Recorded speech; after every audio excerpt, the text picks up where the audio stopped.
Hello, beautiful people. Welcome back. This is yours truly, Christine, with Exhibit Africa Inc. I'm glad to be back once again, as usual, as we move on to another beautiful country from the continent of Africa. But before we do that, I want to remind you that we're going in chronological order. So if you've missed any of your favorite countries in my previous videos, please feel free to go back and check out. We started with letter A for Angola, Algeria. Right now we're on letter S for Sao. So we're going to Sao Tome and Principe. So I hope you're ready. I hope you're comfortable. So today's fun and interesting facts are brought to you by courtesy of Exhibit Africa Ubuntu Initiative, compiled by everyculture.com, brought to you by yours truly, Christine. So let's get started with this beautiful country. As usual, we're gonna start with the culture name, then we shall move on to orientation, and thereafter we shall move on to history and ethnic relations. So let's kick off with the culture name, which is Sao Tomean in Creole. Let's look at the orientation. Sao Tome and Principe is the second largest country in the Organization of African Unity. Culturally, it is a Luso-African Creole nation, peopled by descendants of Africans brought to work on plantations. Inhabiting two large equatorial islands, the people of Sao Tome and Prince are poor. Let's move on to the location and geography. The Republic of Sao Tome and Principe is composed of two inhabited islands with a total area of 385 square miles.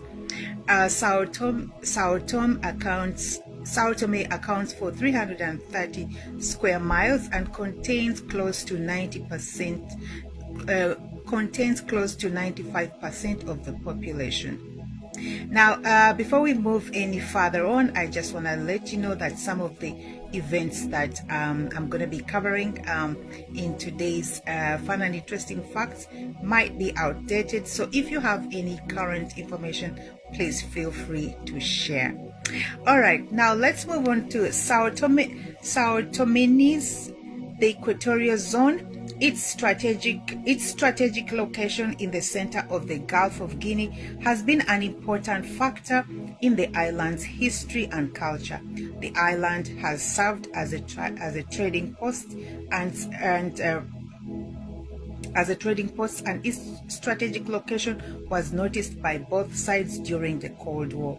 The topography is extremely rugged, with the exception of a small coastal plain on the northern coast where the capital and major population center.